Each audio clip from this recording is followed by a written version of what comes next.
All right, guys, so today we are getting ready to ear tag, pull DNA, and worm a group of weanlings. So I figured it was a good opportunity to cover that with you all. So again, with every single process that I'm showing you, it's key to first have the right equipment. Secondly, be prepared before you start. So I do all my stuff inside, all my office work, because it is documentation, before we go out to the barn. So I'm just gonna go through each piece before we go outside to do the physical work. So first, I have two different ear tags on me. When you register pigs, you need USDA, they call them 840 tags, ear tags that you can purchase. We purchase ours through Valley Vet. I've linked that in my help guide. I also note in there you need a premise ID with the state. It pretty much just gives your state, or I'm sorry, it gives your farm a number with the state that your ear tags are associated with. So I'm going to show you those. These are the Y-TEX 840 ear tags. Another thing to note, when you're buying ear tags, you need the right applicator. That's the applicator for those tags. For our meat pigs, I'm going to show you, I don't use the 840 tags because our pigs don't go out of state for the butcher. So legally speaking, I do not need them. We just use numbered tags. Got to focus. And these are Allflex tags. I'll show you these. They're just numbered. And then, so the applicator for those is just like a generic one. So again, you got to make sure you have the right equipment. So I have all those laid out for me.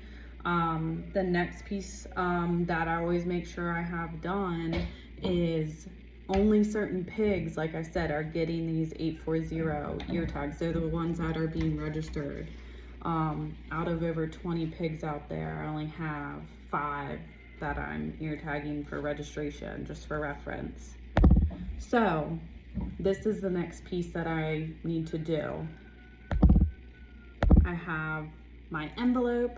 The reason I have an envelope is I need to pull DNA from these pigs to send to UC Davis to verify that the pig's bloodline is what I say it is. So there's a help guide on AKKPS that, again, I've linked in the help guide for you guys to reference back to, so you don't have to remember all this. I have links for you guys. But basically on here, the first thing that I put on here is our herd prefix, which is GERA, G-E-R-A. I have the bloodline of the boar, which is a roux, and then his designator is number 8. That means he was the 8th roux that was born on our farm currently. Next line, sorry guys. Next line I have is his AKKPS number, and then this line is his 840 tag number. These are requirements from UC Davis that you put on your envelope. I like using tiny ones, but I ran out of them. I usually use envelopes that are like this big for the DNA. But again, I ran out of them. On the back, I like to make myself a note. So when I'm submitting them, it's just another layer of quality control. So I make sure I'm submitting the right one. I put keeper boar, which I know that means this is the boar we're retaining out of this litter to evaluate further. And we want to see him grow out more and potentially keep him for our own herd. So again, I have another one, same exact thing. Same concept. This is actually Maggie's boar. She's in this group. She's getting another breeding pair from us next month. So we're pulling DNA for her 2 pigs that she's getting, and I'm going to send those to UC Davis. So that's pretty much everything I have. Another thing, we are going to worm real quick again today. The piglets. So I just have syringes. It's the same syringes that I used the other night for the piglets. Just 3 cc. The only difference is I'm using a bigger needle for these guys because they're big. I use these are 18 gauge 1-inch needles that again I've linked for you guys. So I'm gonna pack all my stuff up. We're gonna go out to the barn and we're gonna show you how to do this.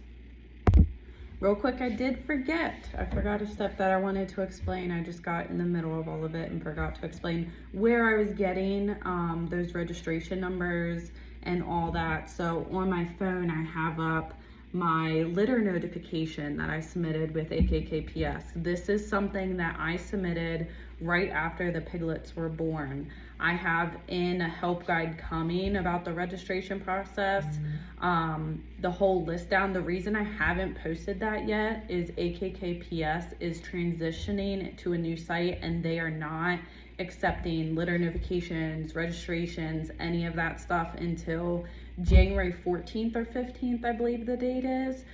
So I wanted to hold off on that so that way you guys weren't trying to do it and not able to do it.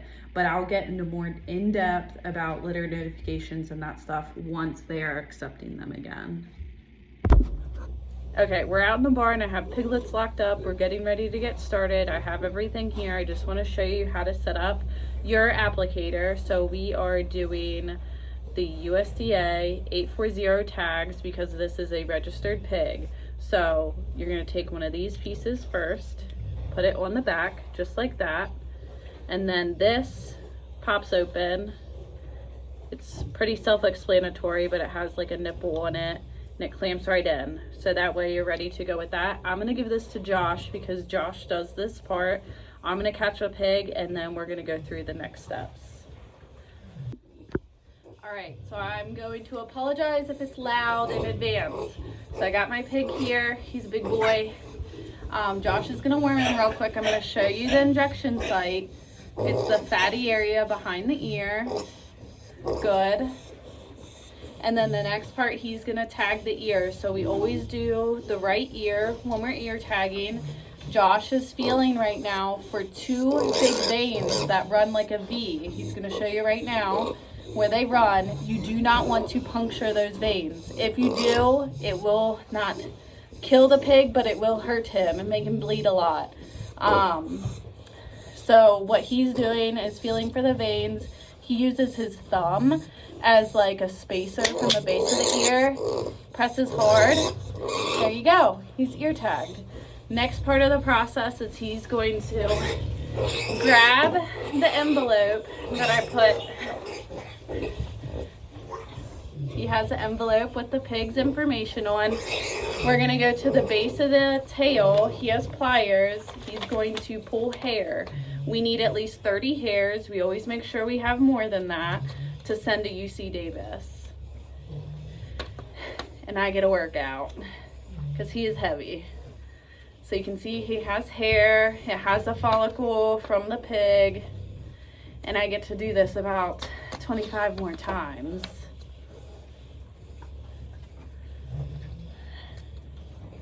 Whew. All right, so that's good. Josh, show him all the hair in there. And then we're gonna seal that up and do the next pig. And you can see he's bleeding a little bit. Where he got a shot, he'll be okay. It's normal. Oh, and another thing to add, you always want the chip side, so the one that has the nipple on it, on the inside of the ear. Because it's heavier, the ear flops down. You don't want the heavy part on the back. So, ear tag is in. He's getting nice and heavy. Josh is going to pull DNA. Just do it quick. We need 30 hairs for UC Davis. We always make sure we get more, but you always pull it from like the base of the tail area.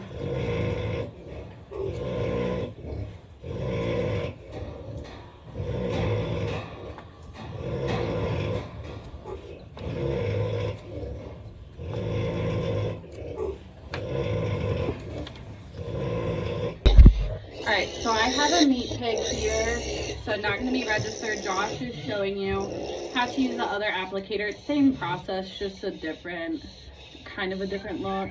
The nipple on this one looks a little different, but it's same concept. You push that to put the front of the ear tag in. So for her, we don't need to pull DNA because she's not getting registered, she's getting wormed.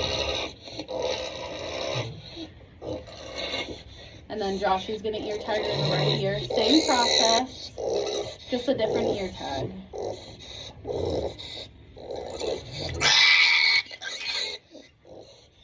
And she's done. Okay, so here's another meat pig, so same exact process. He's gonna get wormed in the fatty part behind the ear. And then Josh is gonna use the blue ear tag with the number. So he's putting it on the applicator, same exact way as the USDA tags, just a different applicator. It's the same exact process. So he's gonna feel for the 2 veins, that V, and then use his thumb to find his placement of where he wants to put the ear tag, and then squeeze hard. And that's it. So we don't pull DNA on these guys because they're not getting registered. We just like ear tags on our meat herd to be able to track weights, things like that. And then when they're out in the field, you know who's who. If you have registered pigs that get in with your meat pigs, there's no question.